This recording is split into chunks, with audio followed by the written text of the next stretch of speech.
Today's episode of Variant is brought to you by Lumosity. Today on Variant, I review Batman Arkham Origins. Welcome to Variant, where we love comics more than I can't wait to see what Ben Affleck is going to look like playing Batman. I'm your host, Arris. Now, this past Friday, the third installment in the Batman Arkham games was released, and since I'm such a huge Batman fan and it's going to be the video game that everyone's talking about at the moment, I'm going to review it. Also, this is going to be a spoiler-free review, so if you haven't played it yet or beaten the game, no worries. I'm merely just going to be mentioning what to expect and telling you how I think it stacks up against the first two Arkham games.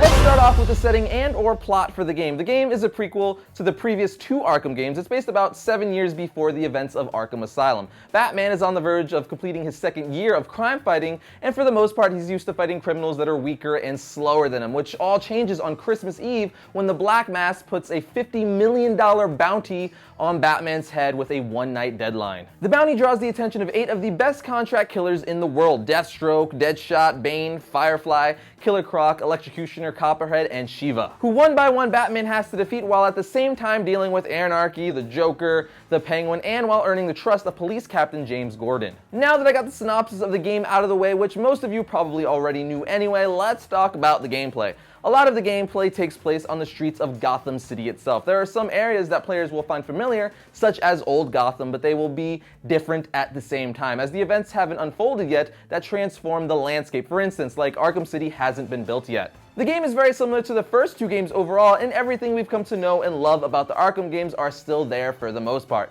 Detective vision is still used as your primary way of finding things in the game and sneaking around. All the controls, from what I noticed, are the exact same from the previous two games. They pretty much just kept the same exact game engine, so the fighting feels the same, and the stealthiness that goes along with that, which we all know and love, is still there. And that's exactly what I was worried about. I didn't want them to change the way the game was played or the feel of the game, and they didn't, which is a very smart move. If it ain't broke, don't fix it. And we still have all the stuff we love in his utility belt, like the cryptographic sequencer, explosive gel, and of course batarangs. But along with any new game, we also have a lot of new things. One of the coolest new gadgets is the remote claw in his utility belt. The remote claw is a new gadget which allows Batman to target two objects and pull them together, allowing him to knock enemies together or to hit them with objects, or by tethering two wall points together to create a tightrope that he can walk on. Batman can travel through Old Gotham and New Gotham by gliding through the air or using his grappling hook, just like in Arkham City. But the game now also introduces a fast travel system, allowing Batman to summon the Batwing to take him to other areas of the game world quicker. The one downfall of this, though, is that the Batwing isn't player controlled, which sucks a lot, but the Batwing does look freaking awesome. Combat introduces a tracking system which assesses the efficiency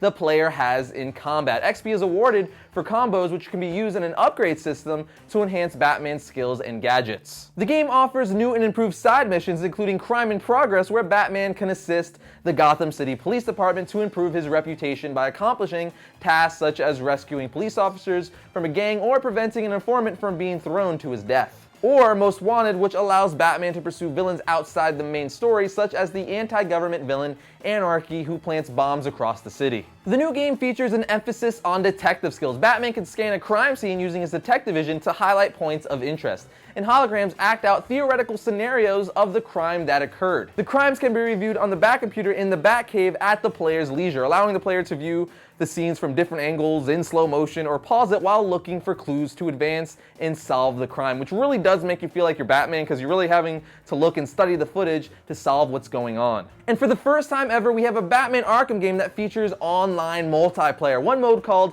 Invisible Predator Online. It revolves around a gang war in Blackgate Prison between the supervillains Joker and Bane. It involves a match of 3 Joker gang members against 3 Bane gang members against the team of Batman and Robin. Gangs win by killing off the opposing team's reinforcements, while Batman and Robin win by acquiring intimidation points from eliminating gang members. At a specific point, a gang member can become their respective boss, Joker or Bane, gaining more powerful abilities. Gang members have access to guns and explosives, while Batman and Robin have access to gadgets and abilities from the main game, including detective vision. Now, with all that said, I just have to mention how amazing this game looks. The graphics are great, but obviously that will vary depending on what platform or console you're playing this game on. The cinematics and or cutscenes looks so good it needs to be made into a movie. I've said it before and even made an episode about it. The Arkham games capture the essence of Batman so well. The tone of the game, the look, the interaction between characters, the styling, just everything. So Zack Snyder, please, for the love of God, take the vibe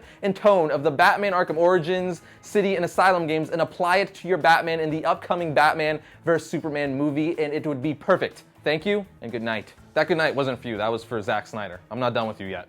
The game has a crap ton of great Batman villains, which we've come to expect from this franchise. The voice cast, I think, is great. With that said, though, I know a lot of people are complaining on how Kevin Conroy didn't reprise his role as Batman, and Mark Hamill didn't reprise his role as the Joker. And as much as I would have loved them to return, like most of you, I think Roger Smith, who voices Batman, and Troy Baker, who voices Joker, did a great job in this game. They both have very similar voices to their predecessors, especially Troy Baker's Joker voice. It's very reminiscent to Hamill's Joker voice that we all know and love. So again, I think these guys are great choices.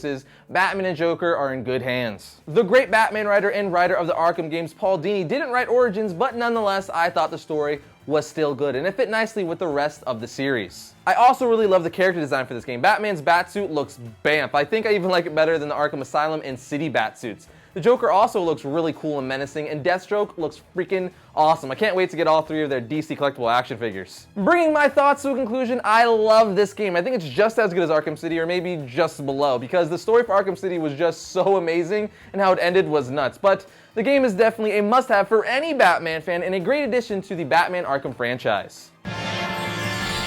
You want to improve your brain performance and live a better life? It sounds intimidating, right? But any brain can get better, and Lumosity makes it easy and fun with games based on neuroscience. Lumosity is like a personal trainer for your brain that lets you build your own customized training program to enhance your memory and attention. Plus, get detailed training summaries and stats to keep track of your progress and see where you need to improve. Over 40 million users have already experienced Lumosity's breakthrough brain training. What are you waiting for? Start training with Lumosity right now and discover what your brain can do. Check out lumosity.com/variant to get instant access.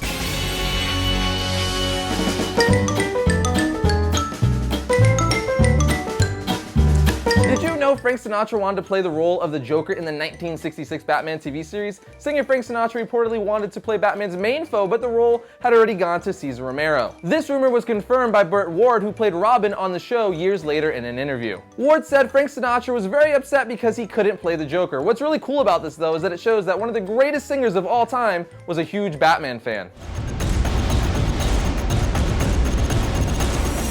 First up for Wednesday, October 30th, we have Superior Spider-Man issue 20. From the fallout of Necessary Evil comes new beginnings and new twists that will be felt in the pages of Spider-Man for years to come. Next, we have 5 Ghost issue 6. Now an ongoing series, Fabian travels to Japan to aid an old ally in search for a mythical weapon, the legendary sword known as Masamune. Now we have Nightwing Annual 1. Robin and Batgirl grew up fighting side by side, but with Dick Grayson about to embark on a new crime-fighting quest and Barbara Gordon no longer fighting under the bat, is there anything left between them? Here we have Green Lantern Annual Issue 2. Don't miss this stunning conclusion of Lights Out. Can Relic be defeated? Who lives? Who dies? The new status quo for the Lanterns are revealed here. And finally, we have Damian, son of Batman, issue 104. It's a possible future for Damian Wayne, the son of Batman. He's adopted the cape and cowl as his own, but what horrific events set this troubled hero on the path of his dark destiny?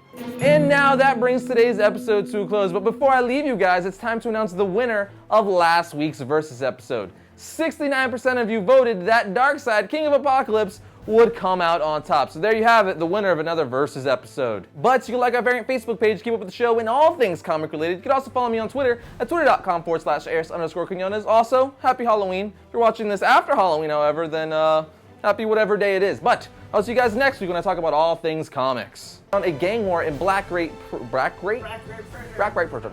So, happy Halloween if you're not if you're 1, 2, 3, 4, we don't got no alibi. What? I don't know, I make things up, it's fun.